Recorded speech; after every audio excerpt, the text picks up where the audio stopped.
What's up, ZackScott gamers? That's right, we're still playing Super Meat Boy. I'm on this crazy stage.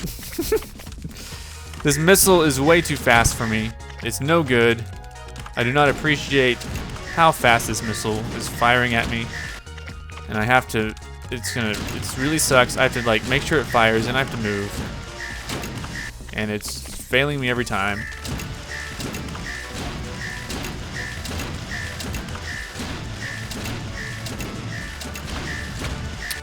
I don't know how I'm gonna keep up.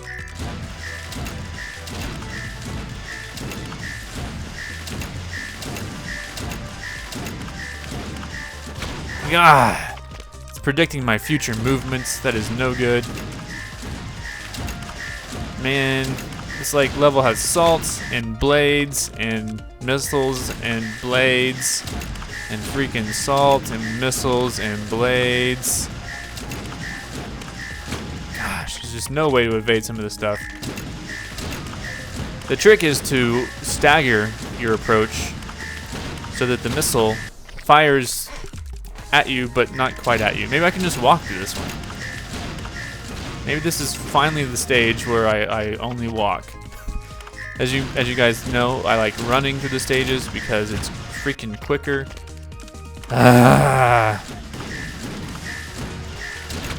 Man, I don't know how I'm gonna pull this off. I guess I'll keep behind the missile for this first part, and then later I'll have to freaking move back and forth. Like I said, these stages are all about learning a trick. The trick to this one is staggering to evade this missile who is way too happy to be firing at me. Alright. Boom. Fires way too quick.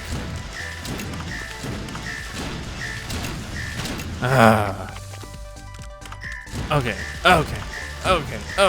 Here we go, you son of a gun. Son of a lock. That's impossible. Jiminy Christmas. Christmas Eve.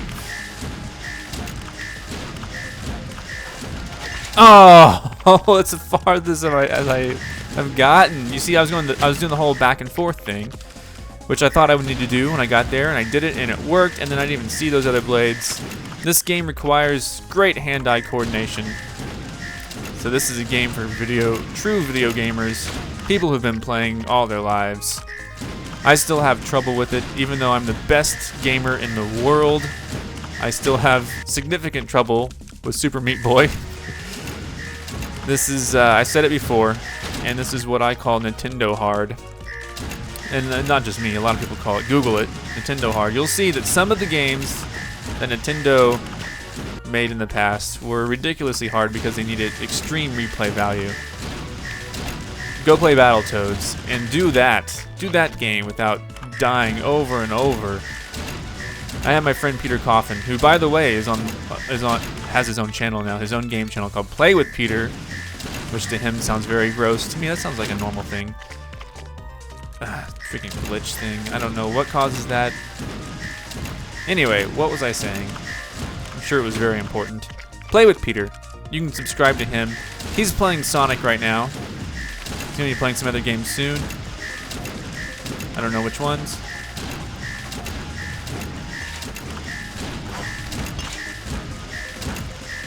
Yes! Oh my goodness, an A+. You don't know how happy that makes me because that means I do not have to go back and redo this stage, because I don't think there are any bandages, but you can see all of the Super Meat girls dying. God, her name is Bandage Girl. Why do I keep saying that? Finally, staggered approach is what worked best. Anyway, Play with Peter, a great channel. Subscribe if you would like to. You don't have to. I would like you to, because it's a good channel. He has hilarious commentary on video games. Oh man. Okay, so the trick to this is just slowing down at those little rest areas while the blades catch up to you. Ooh, Jiminy. Still, I have not done any stages harder than that one kid stage, which I will go back and do if you just give me some time. Oh man, how am I gonna pull that one off? Oh no.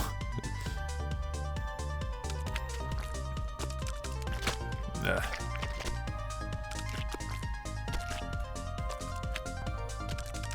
No teleport glitch. Please. Oh. I'm gonna have to restart my computer soon. Or something. I don't know what causes it.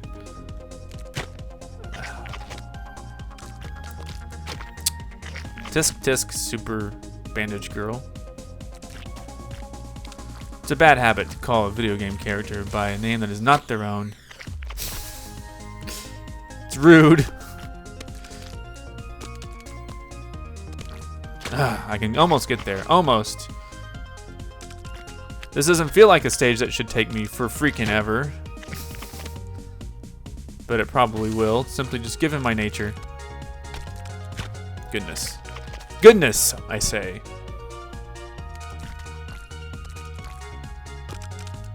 See, I gotta outrun that, and then jump like almost immediately.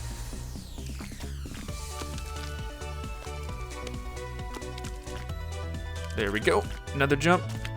Save Super Meat Boy. Another A+. Hallelujah, guys. Let's see what's up next. Oh, lots of pink lava.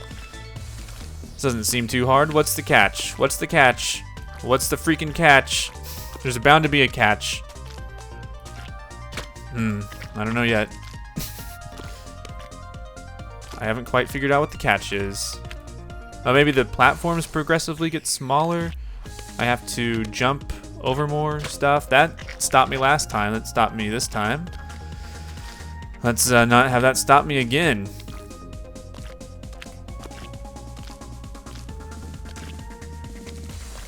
Oh, I remember what I was saying. Peter Coffin, talking about Battletoads.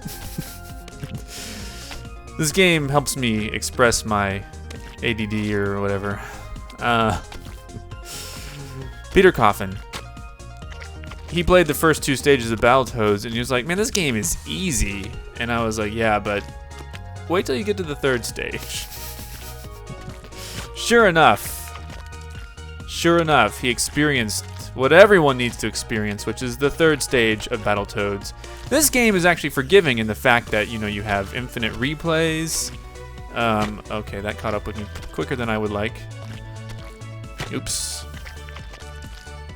So this game feels like Battletoads, but with infinite continues, and it's very instant. You know, you don't have to wait for like a screen to show you like how many lives you have left, unless you're doing those 8-bit stages, which that was a very annoying part of 8-bit gaming.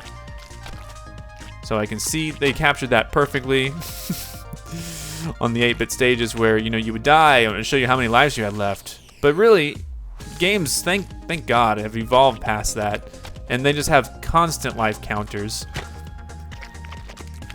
which is wonderful. And you know, even games today like Mario, those are just made so that you can have fun traversing a wide field of things. Have you played a Mario game lately and really worried about lives? I haven't. I mean, glitch showing up again. You know, you play Mario 1, you had to worry about lives unless you did a trick which gave you infinite lives, which there were. Even I knew that as a kid. I don't even know how. I didn't have the internet as a kid because, you know, that was before the internet. I don't know how I knew tricks and tips. I had Nintendo Power magazine. I had friends. You know, my mom worked, when I was little, my mom worked at a grocery store. And, you know, I thought all these people were old. But when I think about it, her coworker was probably my age now. He hand drew Zelda maps and gave them to me. He drew them out on graph paper, the overhead maps of the first Zelda game, all the dungeons. He drew them out and gave them to me, and that's how I went through Zelda. You know, being a little kid, I'm sure it would have helped if I would have just done it all on my own, but still, I mean, that's what I used to get through Zelda. I didn't have the internet. You didn't have freaking game facts to go through. When I was a kid, you did have Nintendo Power magazine. You did have magazines. Magazines were indeed sold. They were a much bigger deal than they are today. Today's strategy guides sold by GameStop or whoever you get your strategy guides from, if you even do. Man, that's going to be a freaking annoying jump to pull off. If you even do get strategy guides, I get them simply for collector's purposes. Because only for games that I really like. Like, I have a Mass Effect 2 strategy guide. I have a Resident Evil 4 strategy guide. I have not cracked those open and used those for the purpose of completing the game. simply because I don't need to. I like, these days, I do use GameFAQs because it's easier. You can actually search. I use forums if I really am looking for like a secret. Occasionally I'll do YouTube videos, but those seem to be even more tedious than just reading a fact. But man, when I was little, it was all about Nintendo Power, strategy guides. They would actually sell strategy guides for Nintendo games. Nintendo Power themselves did, Nintendo does, they still do. But man, they had maps. I had a guide that had maps of like all of these games. How am I gonna do that? And I definitely use those. There was one that I used for the Goonies 2 that was crucial for me to get through the Goonies. But man, I don't even remember what the original conversation was about now. Goodness, I gotta see if I can use this part as a drastic time saver. I think this will really help. So if I can just jump from here to there, there we go. I can just speed through some of this crap. Mother crap. Alright. Curses foiled again. Oh! I hit the wrong button. Look, goodness gracious. Goodness gracious. Okay, I know what I gotta do. I gotta hit there. There we go. That's gonna save me a tiny bit of time. Hopefully it'll be all I need. No, I don't even need to hit that part. Nope. Good gravy. Goodness. I hate how like I can play a stage and then something in my, like I'll be doing just fine for the longest time and then something in my brain snaps and I'm no longer able to like complete the first second of a stage. Because just something has happened with my muscle memory or something, and I just start having freaking glitch. You know, that's the glitch that really screwed me up on the final stage and pissed me off like no other. I don't know what causes it. This part sucks. That part sucks. That part also sucks. This will be the last stage I play for today, ladies and gentlemen. So far, if you like this video, go ahead and give it a thumbs up. That way I don't have to remind you later. Oh man, what is happening? Of course, if you love it, feel free to favorite it. Either way, it helps me. Get my videos on those charts. Crap. Not that I really deserve it or anything. I'm not that much better than any other. Although I am the best video game player ever. I'm not the best commenter. Of course, everyone, if you haven't checked out ZackScottGames, he's my favorite LPer at the moment. He was in fact a huge inspiration for me as to why I started my own gaming channel. Because I saw that and I thought, well, if he can do it, I can do it, just not as good. So I did, and he was oh so gracious enough to include me in on his web page, his channel pages. If you do, for some reason, if you don't watch Toby Turner, Tobuscus, ZackScottGames, all of his channels, I don't know why you wouldn't do that, but I think you're missing out on a lot of cool material.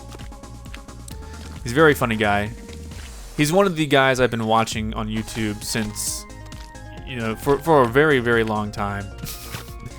I've been on YouTube since 2006. I think he has too, to be honest.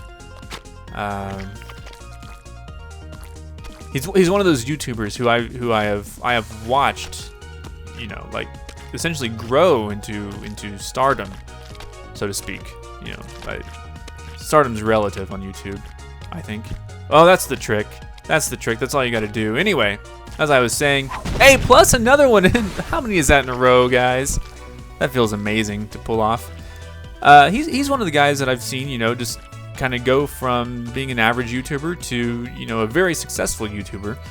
And he's funny. He's maintained his sense of humor throughout the whole thing. He's maintained a style throughout the whole thing. And he has grown and developed, and he's an amazing guy. You should check out his channel. But for now, thanks for watching this channel. I'm ZackScott.